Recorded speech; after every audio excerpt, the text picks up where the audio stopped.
The images of the violent clashes at the hands of Antifa in Berkeley prompted House Minority Leader Nancy Pelosi to publicly condemn the group, but Pelosi noting later that Antifa is not the same, she said, as some of the groups they protest, saying, quote, look, people are out there hailing Hitler, and then you have a group that is Antifa, anti-fascist.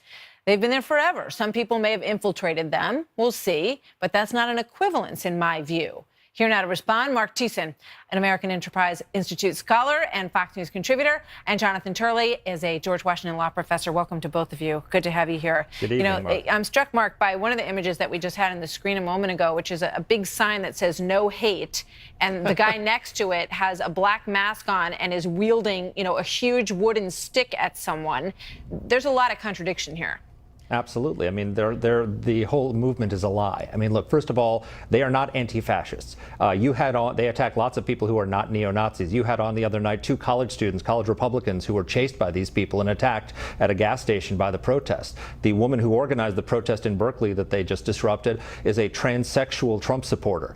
Here in the inauguration, they broke windows of a Starbucks and they set a limousine on fire that was owned by a Muslim businessman and driven by an Hispanic American. These people aren't fascists. So their name is a lie to begin with. But who are they? Antifa, there's a professor in Dartmouth named Mark Bray who has written a book supporting Antifa and its violent taxes. And this is how he describes them. He says, they are Marxists, Leninists, revolutionary leftists who have no allegiance to liberal democracy and believe that physical violence is both ethically justifiable and strategically effective. That makes them the equivalent of the neo-Nazis. The neo-Nazis commit violence in the name of an ideology, a murderous ideology that killed 25 million people in the 20th century.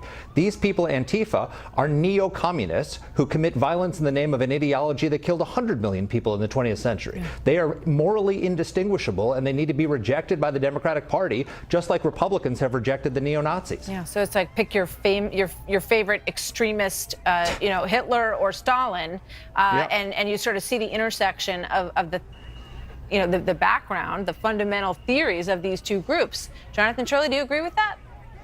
Well, what concerns me most about Antifa is that they're built on this intolerance for free speech, as they recognize that they don't believe that people have a right to speak freely, that they believe that some people are unworthy of free speech because of their views. And certainly Professor Bray has gone into that in his book with some apparent support with the notion that not all speech is equal. And that really challenges a basic premise of our country. Once you start to create this generation of speech intolerant kids, the question is, where are we heading? Who will decide what views are unworthy and what are not? And I think that the problem I have with Nancy Pelosi's statement is this effort to try to draw distinctions is not necessary, and it itself is a bit dangerous. When we're really denouncing extremist groups who are trying to keep others from speaking through intimidation or violence, that should be the measure, and I don't see the distinction. Yeah, just saying that you don't see an equivalence in some ways, it ought to be fairly easy, Mark, to say that violent extremists are bad. No? Absolutely. Look, that's what everybody said about Donald Trump. They said, condemning neo-Nazis is the easiest thing a president should be able to do. Well, condemning neo-communists should be pretty easy as well. I mean, what's amazing is that the Democrats have declared themselves the resistance. They're not just the opposition, they are the resistance.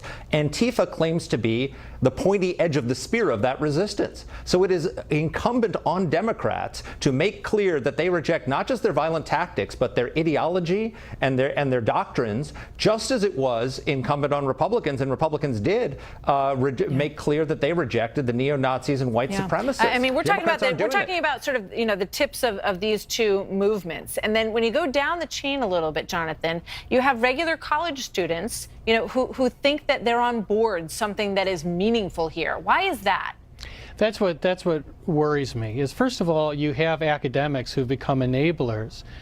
People like Professor Bray, who's written this book and seems to support many of the values of this group, not necessarily all of them, but you have a lot of faculty that really support not just Antifa, but also speech codes and the erosion of free speech. We've had professors who have actively engaged in tearing down displays, even assaulting, in one case in California, pro-life demonstrators.